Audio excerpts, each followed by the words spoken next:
This is going to be a full tour, or at least part one of a full tour of my Lego city, and more of just a city, but other displays and my whole kind of Lego room.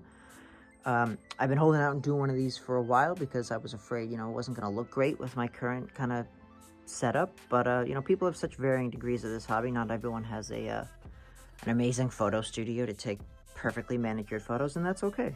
We all have different degrees of this. So I guess I want to start more in this section, which is going to have most of the more recognizable sets, official Lego sets. And then I'll slowly work my way over to my cyberpunk city, and then my kind of Star Wars Tatooine kind of setup, or just more of a desert fantasy that I have over there. All right, and we'll start by going down this main street here. I'm not going to go into many of the official sets. You can go watch other people's reviews on what's inside all of those, and I usually don't add much of my own stuff to the official sets. That is, add my own minifigures to the inside, or minifigures that didn't come with the set to the interior of the set. So you're not missing out on much, but anything that is custom, I'll probably have a little section that I at least show a little bit of, and if you guys are interested in, maybe that could turn into a full review of those custom things. So starting off on this end cap, we have kind of three main things, which is Diagon Alley there on the left, my Stark Industries warehouse, and then the beginning of this main street here. After I kind of decided on this table layout, which is kind of like the letter A shape, almost like an H, but with just this, instead of a kind of a hole at the bottom and the top, it's only at the bottom here. I used to have a full kind of O donut shape, but I found that I could actually just end up fitting more things in this shape and have a couple kind of cool features like that full city block, which I'll get into in a couple minutes, but that wouldn't have been possible if I did the full donut. There just wasn't the width of the tables that I had to be able to link, a 2x2, or it needs to basically be over a 2x2 loop of the modular buildings. And so when I decided on this shape, I was wondering if, I needed to do, the rears of a lot of buildings. Like you'll see there's a line of buildings up against that wall. I don't really worry about what's behind those because you can never see it. But I knew the buildings that were going to be here, kind of where the viewing section is, were going to be visible a lot. So that's when I use that to my advantage. This Stark warehouse is only two sides of a building, and the third is kind of just the back of Diagon Alley, which ends up saving me a hell of a lot of space and parts. It also saves on just the weight of these things, because the Stark warehouse is one of the few things in this city that isn't actually modular, so I can't really take it apart much, aside from it's just this giant, I don't know, I think it's like a 32 by 48 base, and it's just heavy and awkward, so it hasn't moved since it's been built. So I will show you a couple of the details of that. As most of you will notice, there are some non-Lego figures here. It is the only non-Lego in the entire setup until Lego and Disney and Marvel decide to release every single version of Iron Man. I will go with the third-party ones that I've made, or that I've found. If there is an official Lego version, I don't have a non-Lego version. I only purchased non-Lego versions of the minifigures that haven't been released yet, and likely at this point never will. I mean, the Ironmonger set was a good sign that maybe some more older Iron Man marks would be coming back, but since so many of them are only in Iron Man 3, and that wasn't the biggest Iron Man movie that ever came out, or definitely not the biggest Marvel movie, the odds of them going back and making sets from that film in particular seem a little slim to me, but who knows. And if they do ever come out, a minifigure for one of these Iron Man marks that I've substituted, I'll just swap those out and get rid of the non-Lego version. But as of now, I'm only missing two. I need the Iron Patriot, super expensive, and the Silver Centurion, also super expensive. They're two of the most expensive ones. I think they're both upwards of $40 or $50 nowadays if you want a good condition one. And so I'm just going to wait. Maybe one of those will go down, or there'll be a used one that doesn't have, Chihuahua marks all over the face mask. But they are all in numerical order, starting way down there with the Mark 1, the Mark 2, 3, except that is the 85 that's standing there in front of Tony Stark getting his armor removed with Pepper Shin in there. So I'll get a shot of that first level down there. And these are examples of the non-Lego ones, almost this entire row and almost the entire row above it, aside from the Hot Rod armor that came with the Avengers Tower set. I believe the rest of those in that row are non-Lego. Up here, a majority of them, I believe, are Lego with a couple exceptions. And then I have the War Machine suits above that. I did not buy any, I guess, counterfeit Lego War Machine suits because there aren't that many versions, and hopefully we'll get the, I don't know if it's canonically the Mark 5 or 6 War Machine, the one that comes out of the rubble in Endgame with the, almost like an Iron Patriot Mark II. That looked great, but I don't know if we'll ever get a minifigure for that. And then the scuba armor and the space armor, legitimate Lego, but the, I believe Shades is the one to the right of the space armor, and the other ones with the big shoulder armor are not. And then we have, you know, Tony's little workshop here. I believe this kind of segment here is from the, I think it's the McLaren, I don't think it's the Senna, but one of the McLaren Speed Champion sets had that little desk with it, so I threw that in. And the rest is just some, you know, translucent blue pieces that kind of act as screens, and just some kind of rubble that had come with the iron or Hall of Armor sets. Repurposed them here. And then we have the Igor armor there, kind of sitting under this little, I don't know, frame.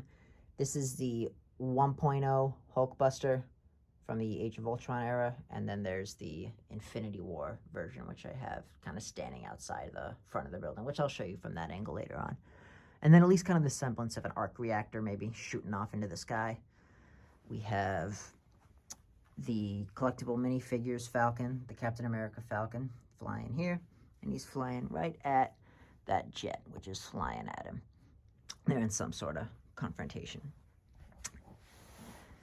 Diagon Alley is pretty much only contains, well, it definitely only contains Harry Potter figures, aside from Wanda, because she matched Dumbledore so well, I had to put them together. That's the collectible minifigures version of both of them. Except, I don't believe Diagon Alley came with a Dumbledore figure. I don't think so. I think that's the collectible minifigures version. But some minor really any Harry Potter figures I did have, I tried to fit in here. I didn't modify much of the interiors. You can't see much of the interior from the Stark warehouse side, but that's, you know, just an imagined wall. But I don't believe I put any figures that didn't come in the set in the interiors. If I did, I'd put them on this side so they'd be a little bit more visible, but I don't believe I modified any of those. Like, I forget the character's name with the blue robe there. Kingsley, I think. I'm not actually the biggest Harry Potter fan, but the Diagon Alley set was just perfect for integrating into a modular. So, here we are. I think I have let's see if I can get a more overhead view. That lion head figure is Luna.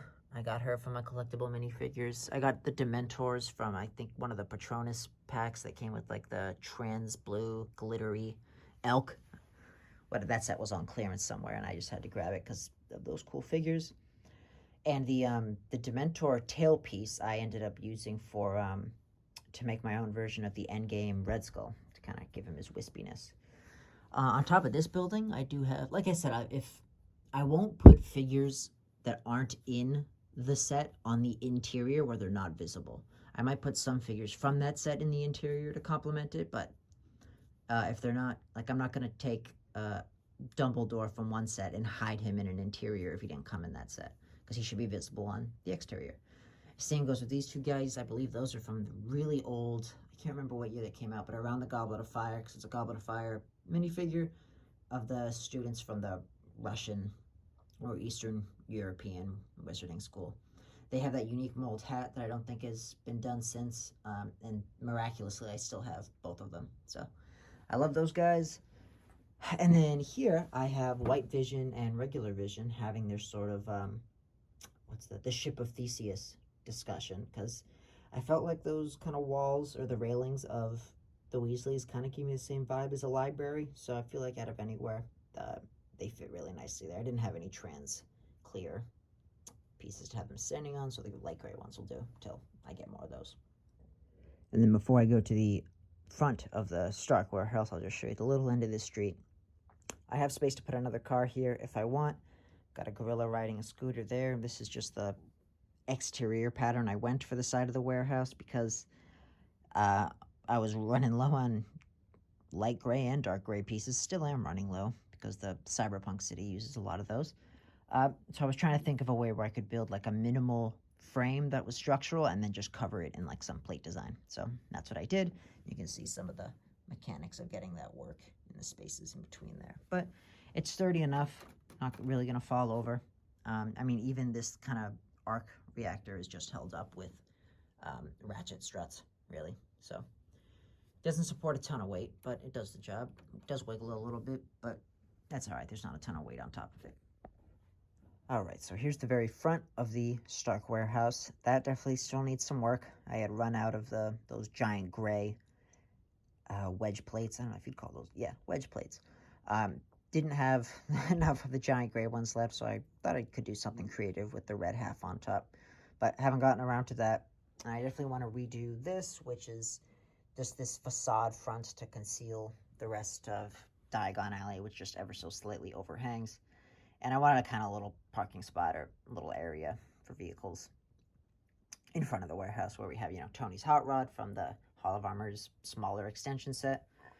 And a little rocket ride, which I think came from the toy shop 3-in-1, kind of like mini modular thing. It just didn't have one. That set is in this city, but I didn't have space on its curb without it kind of going into the street. So it's here now. But this little area definitely needs some more love. Want to add some texture to the ground there. Like I said, redo that facade and add more to this facade here. And then we just have the Hulkbuster 2.0 and a little bit of a pose with the arc reactor shooting a beam behind him. And then we have, that's the most common Iron Man mark that I have, that one that comes in a lot of the more modern, basically the Marvel superheroes version, not the MCU with the flip-up mask, that new style Iron Man. I have so many of those from different sets, so they get scattered around the city. And then this is an old Creator 3-in-1 set. Had it for a long time, so just decided to repurpose it. I had this little this one slot that I could squeeze a 16x32 onto, because actually, if anything does go the full 16 studs here, it does ever so slightly overhang. The Sesame Street is the worst example of that, but it's connected with tiles to the rest of the road plates, which is a huge connected network, so they're really not going anywhere unless you press a lot on the very, very edge. And then I have Doctor Strange's Sanctum there with the camper van in front. No reference, but I think I will move that because I like the front of the Sanctum. I think it looks really good, even though it is on this very narrow street that you can't really see much from the Stark warehouse. Now, this section of the city, this kind of block, and I call it a block because it actually has a full loop of street going around it. I rearranged these tables specifically to kind of accommodate the fact that I could have at least one block.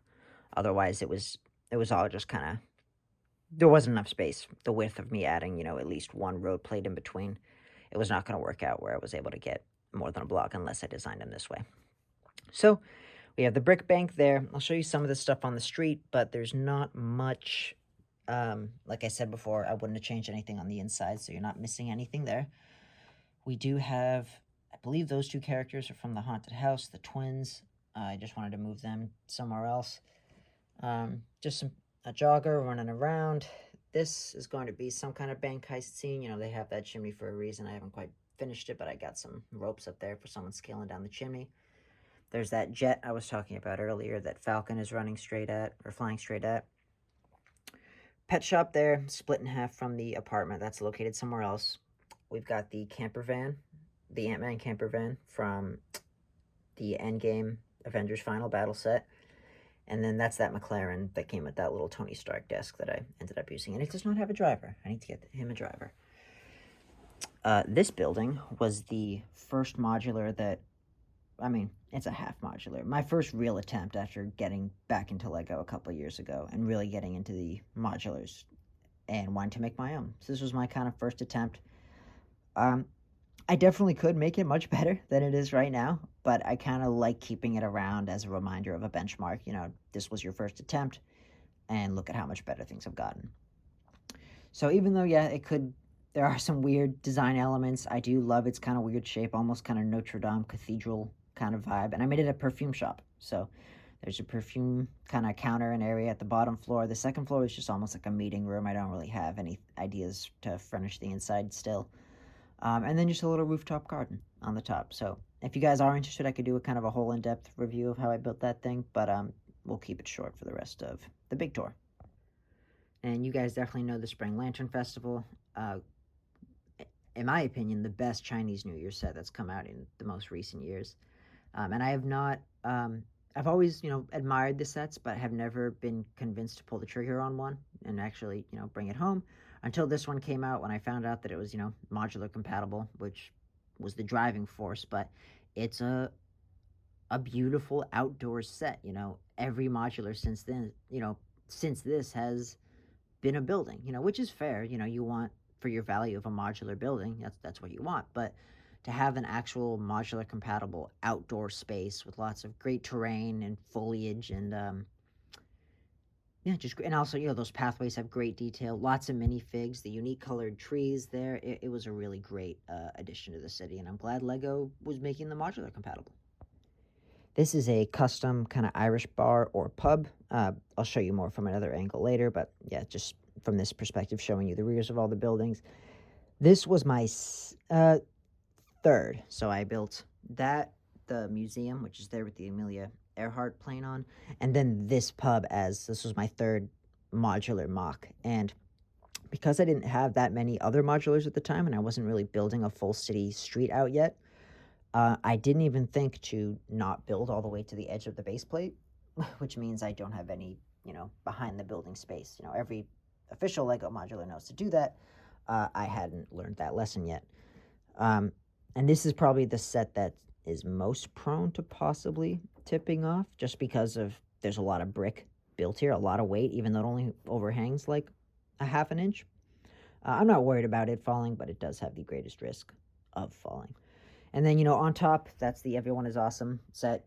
Like I said, you're not going to see anything great from this side, but you'll see the rest later. Here is the Sesame Street set. Flying Dutchman's on the top there, just because he's a more childish minifigure. I have the Wizard of Oz crew. Aside from Tin Man, I still don't have Tin Man standing out front of there. More whimsical characters I decided to throw in here. And then I have the Sanctum Sanctorum. Let me move my lamp. It's sitting in the way of that. My modified Sanctum Sanctorum definitely added a lot since they made the Sanctum Workshop from the upcoming Spider-Man movie, kind of combined these two sets. I have modified the Sanctum set so much ever since it's come out. I always told myself I'd wait for them to go on clearance and then I'd buy a second one, which is a total fallacy. This set would never go on clearance, especially at Lego. And of course they shot up right in value, so the workshop set was definitely a plus for me to be able to kind of combine them all. I'm not going to go too into detail with how it's modified, but if you guys are interested, I could do that in a separate video. And then before I really completely change perspectives, I'll just kind of show you the end of this street where it turns. This kind of whole strip needs a lot of work. I'm in the midst of kind of deciding, most, and I'd say 80% of this city is built on base plates, but there are exceptions to that. And that, as anyone who builds a large-scale Lego city knows, is a pain in the neck to start to deal with. That just half a stud or whatever difference in elevation can screw everything up. But in this corner, we got the detective's office, the pink Cadillac from the Lego Diner with 2 battle droids and an astromech droid in the top, or in the back. The Ant-Man and the Wasp little diver carrier chilling on the top of the detective's office. That is a 8x32 modular. Definitely needs a lot of work. I'm not happy with the front. And I think technically I didn't do my math right on that curved window. I don't think it's technically legally built. You can kind of see my museum there. That would definitely need a full another video to show you all the interiors of that, but you can just see the rooftop garden on the top, the Amelia Earhart gift with purchase set, a little dinosaur display outside there with the Headless Horseman running around because it is Halloween. That is another example similar to the bar where I didn't think to not build all the way back on the base plate. And here especially too, you can even see in the front, I didn't even really include much of a curb. I was just not without having them next to other modulars all the time, you just forget these things in the long plan, and I built that probably 2 or 3 years ago now. But that's why I placed it up against this wall where I knew I had about this 8 stud gap where I could build an extended sidewalk. All right, so now we are closer to where we started the video on this other side of this block. We have the Avengers Tower there, which is 2 of them combined. Goes pretty high up, and I have a little Avengers scene going on there. Not really canon or anything, because you have Loki with the Outriders fighting the Avengers, but we've got Loki, Iron Man, Hulk, Black Widow, Thor, Captain America.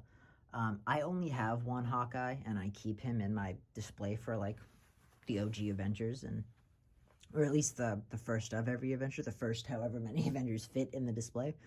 That's why he is not there. I keep him in them, and I'll show that at some point too, but I keep him separately. If I ever get a second Hawkeye, not including one in the stupid quantum suit, he will definitely be added to that display.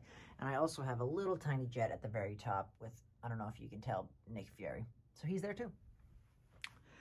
Corner garage, everyone knows that. That's retiring soon, so if you haven't get one, get one.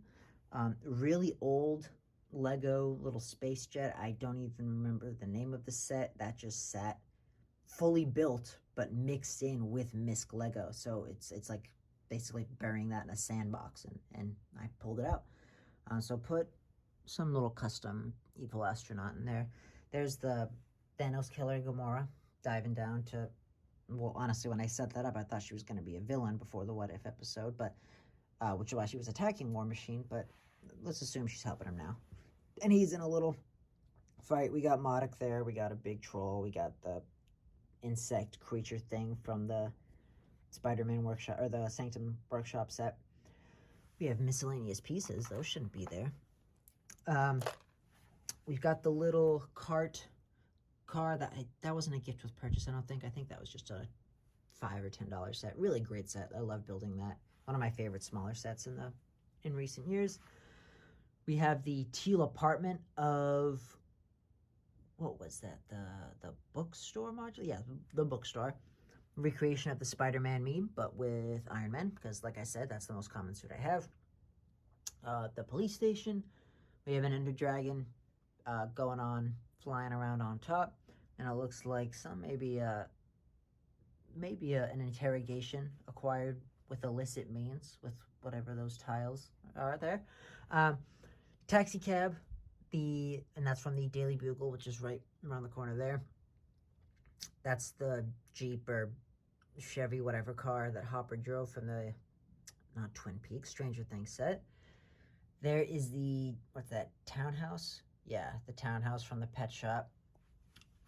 Parisian restaurant. One of the more OG Falcons, but still with the brick-built bag. He's flying around there. There is the Daily Bugle. Beautiful. I'm still deciding if I want to double up and, double the height. I might.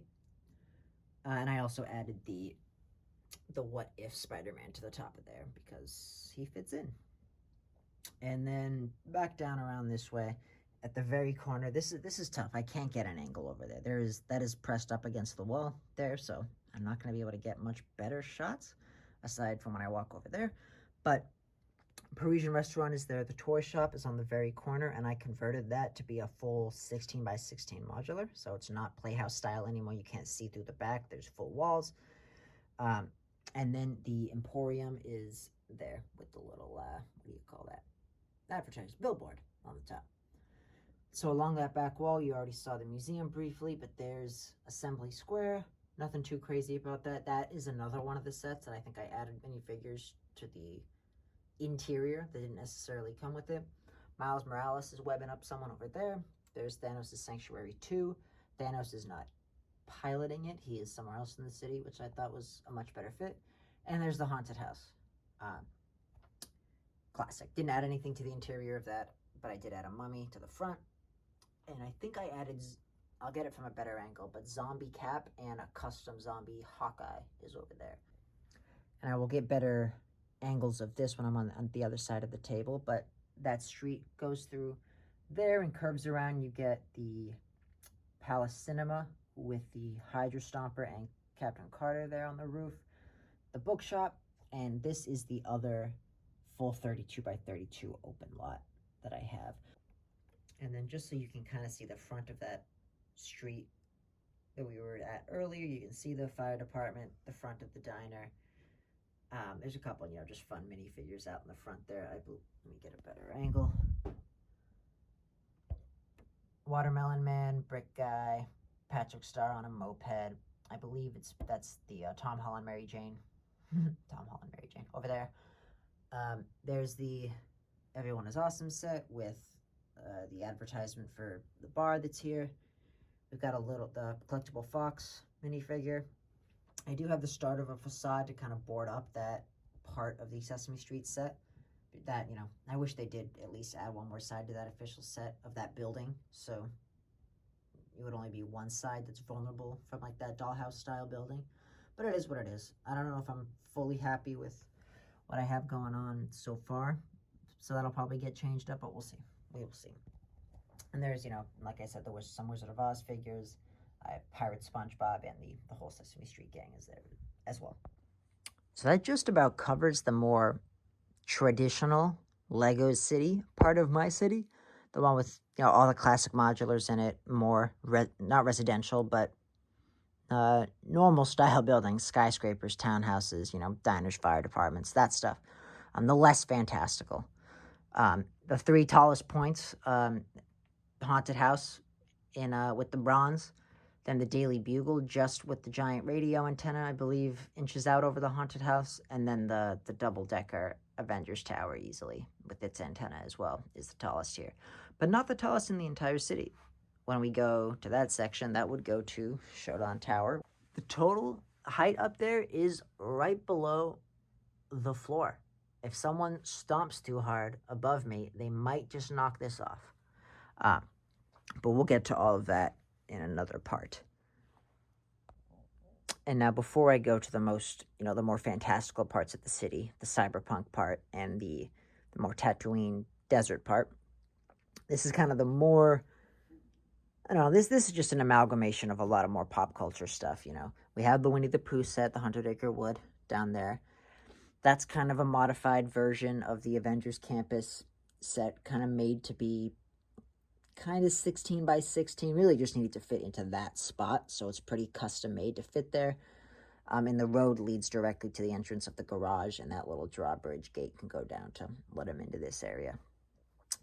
Obviously, the big guy here is the T-Rex, who looks like he's kind of walking out of this big cave tunnel. There's so much crammed into this. I built those little squid creatures months and months ago and hadn't found a place for them yet. Originally, they were sitting on top of the treehouse, but I didn't want to modify the treehouse too much, and they needed some pretty neat ways of keeping them structurally connected to whatever they were floating on because they're heavy. So I didn't want to modify the treehouse to accommodate that, so I moved them somewhere else. Like I said, the T-Rex is coming out of there. He just fits. I have to curl his tail really up and around. It's imaginary that is the entrance to a cave. Really that's a big giant mountain, and it's not just a random stone archway that he gets to walk through. But we all have limited space. You can make the scene what you want. A couple of brick-built trees, too. The tree from the bookstore, man, that took way too long, fits in really nicely there, almost as if it's kind of part of this enclosure, even though it's not. That tree and that tree are from the Stranger Things set. I had separated those two permanently, just so it's not the full reversible upside down, so they could both sit flat. And I wanted to repurpose those trees, but because they were connected, built for that upside down flip feature, it was really tough to separate them or use them without separating them. So I ended up splitting them. I turned the upside down version into these almost like Felucia-esque trees, really sublime, crazy looking stuff. And then here's what I was talking about was my repurposed air temple. That spire is pretty much exactly how it was from the original version. This whole building is completely different with, white building, darker blue roofs with gold accents is kind of the main thing I took from it. Because unless I was going to build this and make a true, very large mountain range, it had to kind of be an interpretation of it. And the biggest way to do that was with that spire, which I feel like I did decently well.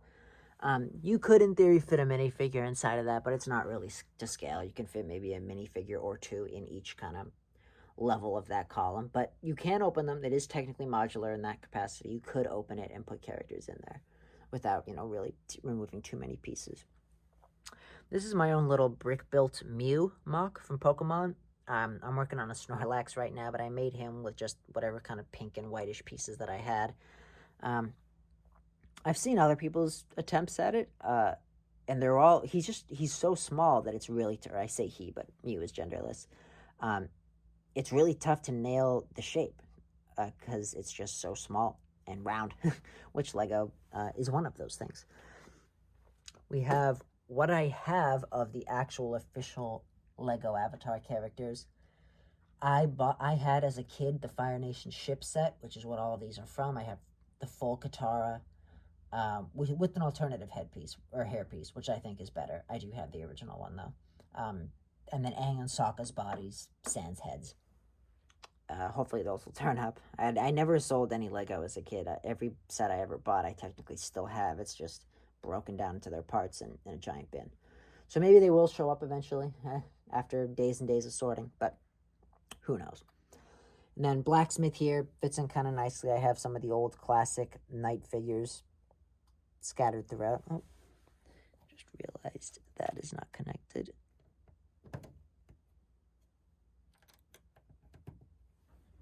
Good enough.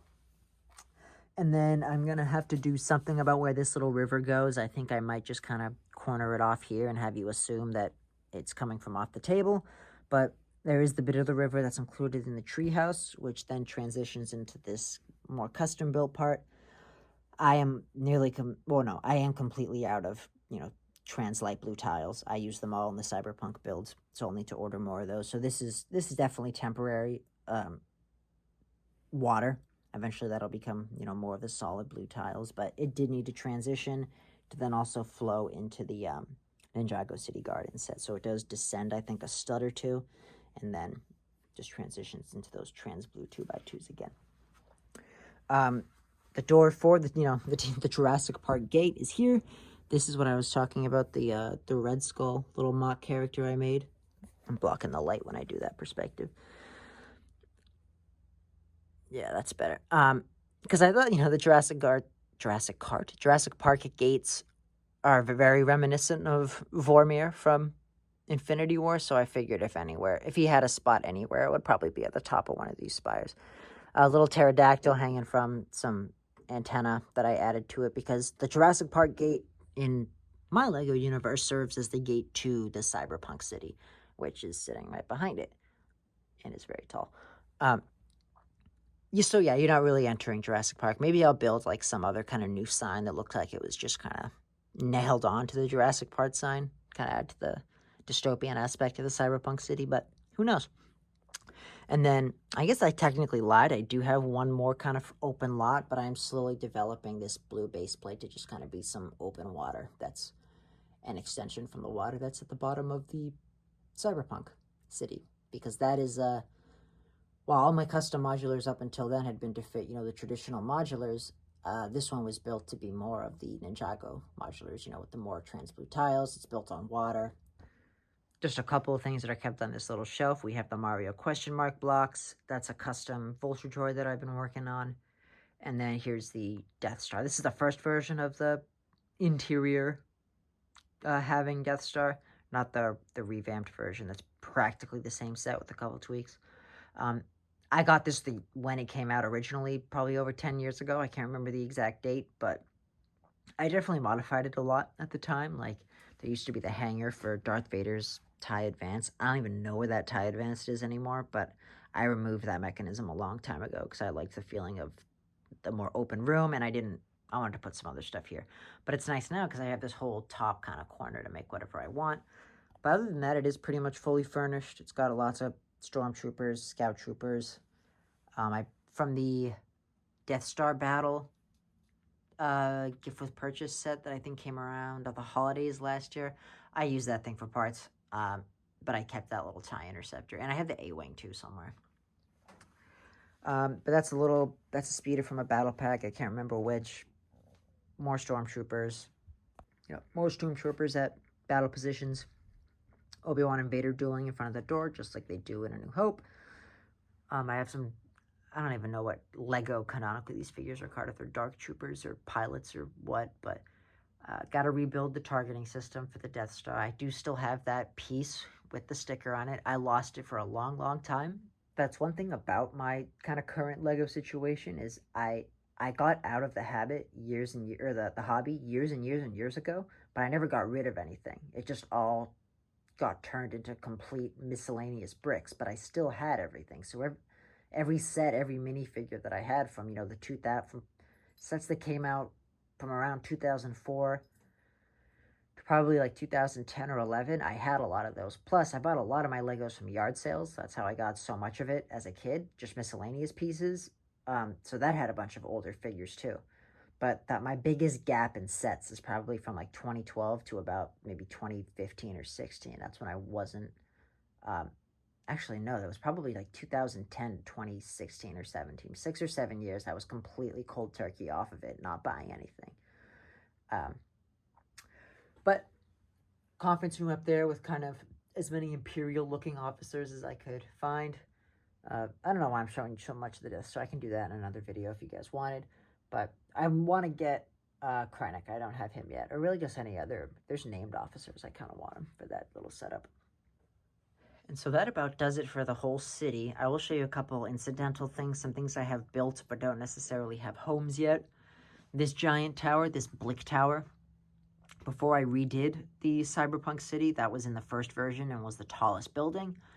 And so when I redid it and literally tore it down to the bottom and completely rebuilt it, I thought I would reuse a lot of the modulars that I had made, or the modules that I had made for the first version, and I ended up needing, a lot of them just needed design changes for engineering, weight distribution reasons, and the Blick Tower just didn't really fit anymore. The same goes for these 3 modules here. I'm not sure if I can still make them have a home or if I just need to part them down at this point. I spent so much time on these so long ago, so I feel bad to take them apart. This is just, I think I'm going to make this for some sort of ship, just some cool fin using brick separators. I thought the dark red and the teal played off really well. That is the normal half of the upside down TIE fighter that used to hang from the ceiling as if it was in flight, but then when I redid the Cyberpunk city, it looked like it was about to literally crash. Or it wasn't even like it was about to crash. It was in the space that a skyscraper now took up, so it would have put stress and weird points, and it would have fallen one day. So took that down. Bonsai tree with the quad jet behind it. Quad jet, ideally, if I can make another landing platform somewhere, I'd love to have that docked somewhere. Same goes for this original gunship. Just such an awesome old set, especially with the new gunship coming out and the UCS version, and just not quite being minifigure scale. It's cool to have one of those. And when the Clone Wars version gunship came out, I think that was like 2008, I just did not have the money as a kid to buy it. And then when they came out with the next version, before the UCS, I just was not into Lego, so I missed out on those two, but did get this. A custom bonsai tree up there, one of the brickhead bees, but I'm slowly parting him out for tiles. I'd like to put this little Easter carrot Easter bunny house somewhere, but we'll see if I can find a spot. That's an old Hoth turret. That's a double-decker bus UK set. This could be like the roof or top to some futuristic skyscraper, because it uses those old Slave One cockpits, but I haven't thought of a place to put it yet. Old airplane. That's, I really need to clean those pieces, but those are like 3 of the curved windscreen pieces that kind of form almost like a jar top. So it's a little tiny tree kind of kept within its own little micro environment. These are just drawers for storage. Got a little helicopter there. There's Cerberus from Harry Potter sets. This is where my work in progress is happening, so there's not much to really show off right now, but I did say I'd show you those other Marvel figures, so I kind of have, let me get this in some better light. So I just kind of have like the first versions of every superhero, not first versions, but at least a very recognizable version. So I've got Iron Man Mark 85. I've got Cap, but I had him in his Infinity War armor, so he didn't really have like the actual stripes or his shield. So I was like, that's not the best version of Cap. So that I believe came from the Endgame final battle scene. And then original Thor, I felt that was best. I might switch it out for, what do you call him? The Endgame Thor. Haven't decided yet. Wasp, Ant-Man, Wanda, Captain Marvel, Nick Fury. I only have 2 versions of Nick Fury, the Captain Marvel version and like the classic version from Avengers 1, and he's in that little jet that I had showed earlier. Black Panther, the original Doctor Strange, Iron Spider, Winter Soldier, Black Widow, and that's a slightly customized version. That's like in her outfit from... honestly, that's almost kind of like at the end of the Black Widow movie, because she has the vest from her sister, but she still has her red hair. I just wanted to use her blonde hair for a different figure, so I put red hair back on her. But it is the Infinity War minifigure with that chest. There's my only Hawkeye, aside from the zombie version custom I have of him. And I think he's even slightly modified. I don't think that head, hair, weapon, and chest piece is technically an official figure. And the Hulk doesn't fit in here, obviously, but I have the Bruce Banner that goes in the Hulkbuster set from Infinity War. The only things I have really left that are displayable are over here. Everything else is just storage for parts, but for some of the more collector's sets, I have their plaques. So the Jurassic World with all those figures. The Tron set with the 2 riders in the floor, or the street that it comes with. That's the Diagon Alley one, the Stranger Things one. Those are just 2 little speeder bikes that I haven't found homes for yet. Here's the GT3 RS. I know the Chiron is retiring soon, and I haven't decided if I want to commit to getting the Chiron, because I'll be honest, I didn't love this build process. I'm not a huge fan of the Technic building process, but I am just so very much impressed with the mechanics. Making Lego transmissions blows my mind. And that's why I really enjoy these sets, is the engineering side to them, not necessarily their display value. But it does have pretty good display value. It's not just, for a lot of people, it's just not necessarily what I'm going for with my Lego displays, which is why it's tucked down here on a bookshelf. But if I get the Chiron, I'll have to get the green Lamborghini, the Scion, and then I'll probably hang them all from a wall, and that I think would look very nice with the orange, blue, and green. That's the original Grievous wheel bike over there with, I think that's an ATAP, if I'm getting my abbreviations right. That little thing on wheels is just how I do some street shots. I put my phone in those little slots and wheel it through. Original ATTE, the squatting one, the short one. Definitely missing a few parts, need some love. You also can't really see anything back there. But this is the Avengers helicopter with the Hulk back there. And this was a Battle of Hypori display, the one in the original Clone Wars where Grievous tears some people apart. But I've taken all the minifigures off since then, and that'll probably get parted out. So I think I'll save the Cyberpunk City for another video, as well as the Star Wars / Tatooine display. Even though the Cyberpunk City does take up not that big of a footprint, it is very dense and it goes very high. So that can be a whole nother video on its own, and I can't wait to show it to you guys. Thanks for tuning in.